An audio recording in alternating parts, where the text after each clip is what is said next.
मेरा नाम सान्या है। इस कहानी को सुनाने से पहले मैं बस इतना कहना चाहती हूँ, कभी कभी जो रहस्य छुपे रहते हैं उन्हें वैसे ही छुपे रहने देना ही बेहतर होता है। मैं यह सब तुम्हें बताने जा रही हूँ क्योंकि शायद शायद अब मेरे सीने का बोझ कुछ हल्का हो जाए। ये बात 2 साल पुरानी है, जब मैं अपनी बड़ी बहन साक्षी की शादी में शामिल होने के लिए अपने नानी के गांव मोरनपुर गई थी। मोरनपुर एक छोटा सा गांव है। वहां न मोबाइल सिग्नल आता था न ही इंटरनेट। हर तरफ घना जंगल और एक अजीब सी खामोशी। शहर में पली बड़ी मैं पहले तो इस बदलाव से थोड़ी घबराई, लेकिन फिर सोचा कि कुछ दिनों की शांति ही सही। पर मुझे क्या पता था, इस शांति के पीछे सदियों पुरानी चीखें दबी पड़ी हैं। नानी का घर भी किसी पुरानी हिंदी फिल्म की हवेली जैसा था। लंबा बरामदा, भारी लकड़ी के दरवाजे, टीन की छत और दीवारों पर पुराने काले सफेद फोटो, जिनमें किसी की आंखें हमेशा पीछा करती लगती। जैसे ही मैं घर में दाखिल हुई, एक पुराना कमरा मेरी नजर में आया। ऊपर वाली मंजिल पर एक दरवाजा था जो हमेशा बंद रहता था। उस पर एक मोटा सा ताला लगा हुआ था और दरवाजे के ऊपर मकड़ी के जाले। मेरे अंदर का जिज्ञासु मन जाग उठा। मैंने नानी से पूछा, नानी, ये कमरा बंद क्यों है?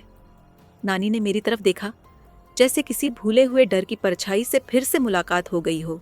उन्होंने कहा, उस कमरे को मत छेड़ना बेटा, वहां एक कहानी है जो अधूरी रह गई थी। मैंने ज्यादा जोर नहीं दिया, लेकिन उस रात मुझे चैन नहीं आया। अगले दिन हल्दी की रस्म थी। घर में खुशी का माहौल था। नाच गाना, हंसी मजाक, सब कुछ वैसा ही जैसा हर शादी में होता है। लेकिन मुझे बार बार उस ऊपर वाले कमरे की ओर खिंचाव महसूस होता रहा। रात को जब सब सो चुके थे, मैं चुपके से सीढ़ियां चढ़कर उस कमरे के पास गई। अजीब बात यह थी कि अब वहां ताला नहीं था। दरवाजा थोड़ी सी ढील से बंद था, जैसे किसी ने जानबूझकर खोल छोड़ा हो। मेरे हाथ अपने आप बढ़े और दरवाजा चरमराता हुआ खुल गया। कमरे के अंदर घुप अंधेरा था। जैसे ही मैंने मोबाइल की फ्लैशलाइट जलाकर अंदर कदम रखा, एक ठंडी हवा का झोंका मेरे गालों से टकराया।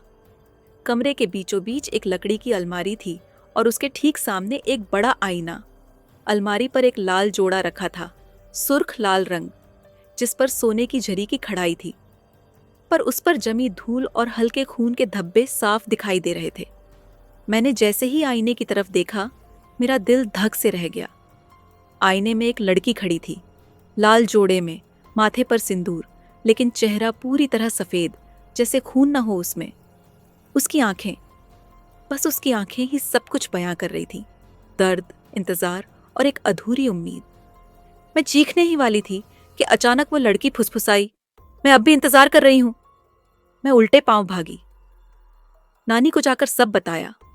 उन्होंने गहरी सांस ली और मुझे नीचे बैठाकर कहने लगी, जिसे तूने देखा वो राधिका है, वही दुल्हन जिसकी कहानी अधूरी रह गई थी। फिर उन्होंने वो कहानी सुनाई जिसे गांव के लोग अब भी दबी आवाज में याद करते हैं। करीब 40 साल पहले राधिका नाम की एक लड़की इसी हवेली में रहा करती थी। गांव की सबसे सुंदर लड़की, लंबे बाल, बड़ी आंखें और सीधी सादी मुस्कान। उसकी शादी शहर के एक लड़के से तय हुई थी। वो बहुत खुश थी। हर रोज अपने शादी के सपने बुनती थी। शादी का जोड़ा, गहने, मेहंदी, सब कुछ तय था। लेकिन किस्मत को शायद ये मंजूर नहीं था। शादी की रात दूल्हे की बारात रास्ते में ही दुर्घटना का शिकार हो गई। बस खाई में गिर गई और पूरी बारात मर गई, पूरा का पूरा। ये खबर जैसे ही राधिका को मिली, वो बौखला गई। किसी ने उसे आखिरी बार उसी लाल जोड़े में उस कमरे में जाते हुए देखा था।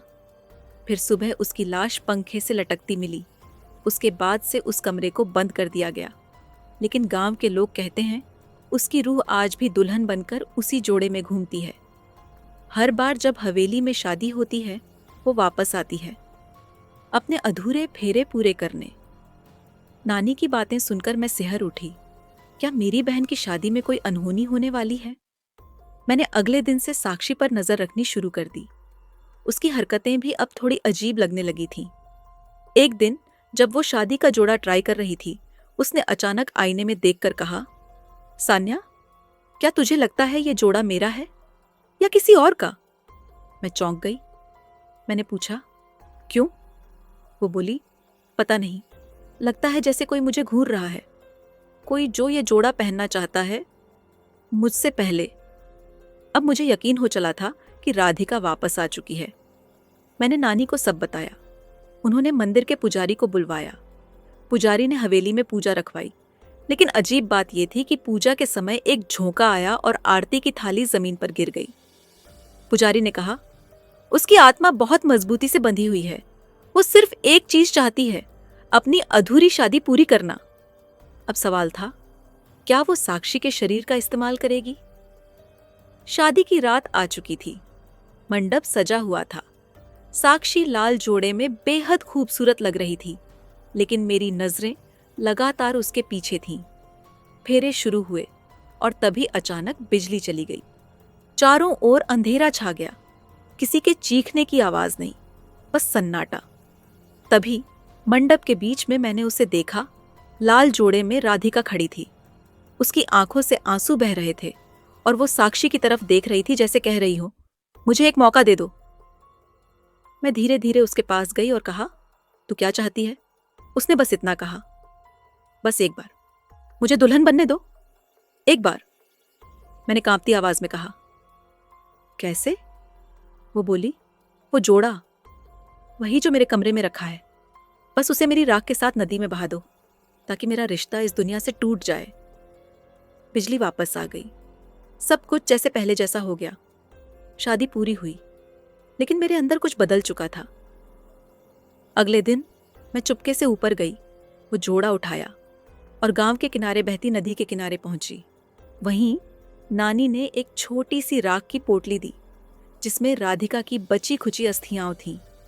मैंने दोनों को साथ में नदी में बहा दिया और उसी समय मुझे अपने कंधे पर एक हल्का सा स्पर्श महसूस हुआ, जैसे किसी ने कहा हो, शुक्रिया। मैंने पलटकर देखा, पर कोई नहीं था। उस रात मैंने सपना देखा, राधिका लाल जोड़े में, लेकिन अब उसकी आंखों में दर्द नहीं था, बस एक सुकून था। वो मंद मंद मुस्कुरा रही थी, जैसे कह रही हो, अब मैं आजाद हूं। अगर आपको ये कहानी पसंद आई हो तो जरूर लाइक करें, अपने दोस्तों के साथ शेयर करें और ऐसे ही रहस्यमय किस्सों के लिए चैनल को सब्सक्राइब करें।